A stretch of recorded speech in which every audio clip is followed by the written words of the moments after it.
Hey, salut tout le monde, c'est l'homme élastique, j'espère que vous allez bien et aujourd'hui nous nous retrouvons pour une nouvelle vidéo analyse de Kaido qui arrive demain, mais juste avant tout, n'hésitez pas de vous abonner, de liker, de partager la vidéo et aussi, j'aimerais vous dire quelque chose avant de commencer la vidéo. Tout simplement, j'ai fait sur ma chaîne une vidéo présentation de mon serveur Discord. Et bien, ce serveur Discord est tout simplement un serveur mort. Par contre, je vous ai mis le lien de mon nouveau serveur donc dans la vidéo d'avant. Donc bien sûr, n'hésitez pas à le regarder. Si ça peut si vous n'avez pas, si vous avez un temps libre. Et voilà, donc du coup, je préférais vous prévenir. En tout cas, passons au sujet. Donc, Kaido arrive demain et nous espérons tous qu'il réponde à nos attentes. Donc, déjà, je pense qu'on va directement commencer. Hein. Donc, pour le flow du personnage, le flow est là. Voilà, donc petite tenue, petite chemise, voilà. Petit dragon juste derrière, petite massue, tout ça. Bref, le flow du personnage est là. Donc, écoutez, on va regarder les traits du personnage. Donc, augmente le montant de récupération de la jauge au trésor et récupère la jauge au trésor de 50% au-delà de son montant maximum. Donc, ouais, donc déjà, c'est quand même pas mal. Parce que c'est la première fois qu'un personnage ait ce trait. Donc, c'est un trait nouveau. Donc, écoutez, j'attends de voir ce trait, s'il est validé ou pas. Et pendant un certain temps après avoir utilisé la compétence 1, donc que nous verrons juste après, il résistera à l'étourdissement, déséquilibre et projection. Donc déjà, ça c'est ultra bien. Récupère 15% de ses PV une fois lorsqu'il subira des dégâts d'un ennemi qui le mettrait KO. Donc ça c'est comme le Kaido V1. Et donc son trait 1, à chaque fois que vous récupérez la jauge... Pardon, oula. Donc à chaque fois que vous récupérerez la jauge au trésor de 20% alors que vous êtes dans la zone au trésor de votre équipe, augmente la défense de 10%. Augmente jusqu'à 70%, mais réinitialise une fois KO. Déjà ça c'est bien ça. Donc en gros les gars, vous êtes dans un tas de trésors alliés et tout simplement...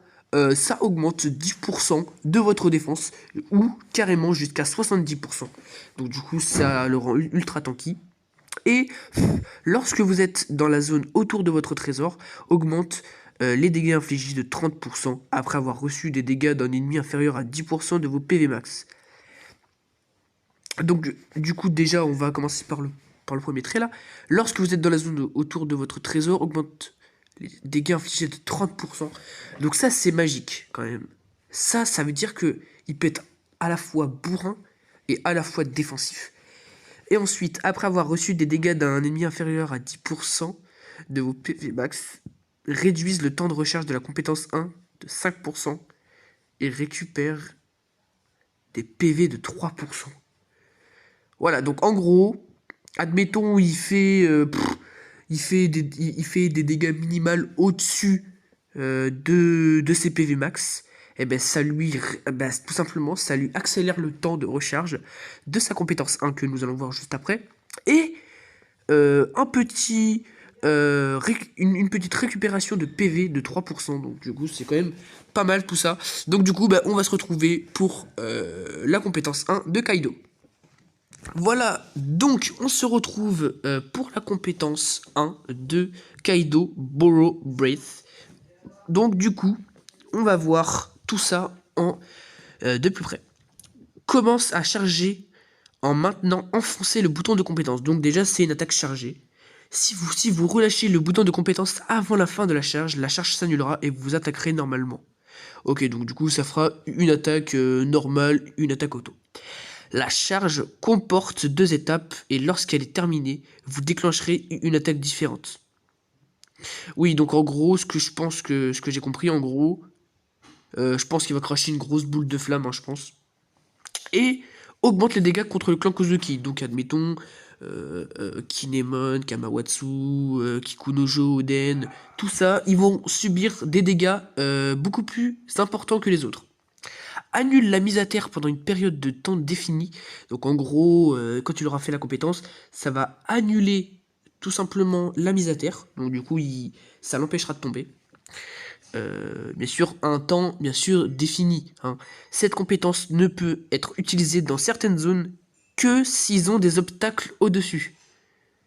Ah non, cette compétence ne peut pas être utilisée dans certaines zones qui ont des obstacles au-dessus. Donc en gros, admettons, je sais pas, il y a un toit, inutilisable. Ensuite, non chargé, continue d'infliger une attaque à plusieurs zones de frappe à longue portée avec un effet de projection. Donc du coup, je pense que cette compétence sera de très longue portée. Chargé, continue d'infliger une attaque à plusieurs zones de frappe à longue portée avec un effet de projection. Bon, toujours. Double charge augmente sa propre attaque, continue à infliger une attaque à plusieurs zones de frappe et à plus longue portée avec un effet de projection et une chance d'enflammer les ennemis. Donc ça, c'est vraiment bien. Écoutez, cette petite compétence, c'est totalement cancérigène. Hein. On va pas se le cacher. Allez, donc du coup, go passer à la dernière analyse, donc la compétence 2 de Kaido. À toutes. Voilà, donc la compétence 2 qui s'appelle pas d'échappatoire. Lorsque vous avez une zone de trésor, continue à infliger une attaque à plusieurs zones dans les zones autour de votre trésor capturé, jusqu'à 5 emplacements. Donc attendez, laissez-moi réfléchir. Continue à infliger une attaque à plusieurs zones dans les zones autour de votre trésor capturé. Bon, là pour l'instant j'ai pas trop compris. Avec un effet de projection et une chance d'enflammer les ennemis. Donc en fait, ah d'accord, en fait, en gros c'est un petit peu comme l'effet double charge de la compétence 1, Bourg-Brice. Alors ensuite, quand vous n'avez pas de zone de trésor, continue à infliger une attaque à plusieurs zones dans les zones autour de votre trésor capturé avec un effet de projection et une chance d'enflammer les ennemis. Donc pour l'instant, pareil que l'autre, mais c'est juste si vous n'êtes pas dans une zone de trésor. Acquiert un effet de debuff attaque au niveau 5, devient temporairement invincible après avoir utilisé dans certaines zones qui ont des obstacles au-dessus. Ok, donc déjà ça c'est pas mal, en fait c'est ultra bien sa compétence 2. Ensuite, comment utiliser la compétence 1? Bounty Rush, première compétence de charge en 2 étapes. La double charge de cette compétence ne fera qu'augmenter sa portée et sa puissance, mais elle donnera également à Kaido une augmentation de l'attaque. Profitez de son long temps de charge et attirez les ennemis pour leur infliger des dégâts constants. Voilà. Donc, écoutez, petit bilan. Donc pour l'instant, moi ça fait rêver. Voilà, clairement ça fait rêver. À part, bon bien sûr, les petits noobs qui vont essayer d'utiliser ce Kaido qui a l'air incroyable. Donc, écoutez, je crois qu'on en a fini. Écoutez, on se retrouve une prochaine fois pour une prochaine vidéo. Donc j'espère avoir Kaido d'ici là, les gars. Vraiment, dites dans les commentaires, bonne chance. Mais en tout cas, moi, Inch'Allah, j'espère que je l'aurai. Donc... ouais, je dis Inch'Allah. Non, les gars, on arrête. Donc, du coup, j'espère que je l'aurai, ce petit Kaido. Donc, d'ici là, portez-vous bien. On se retrouve très vite pour une nouvelle vidéo.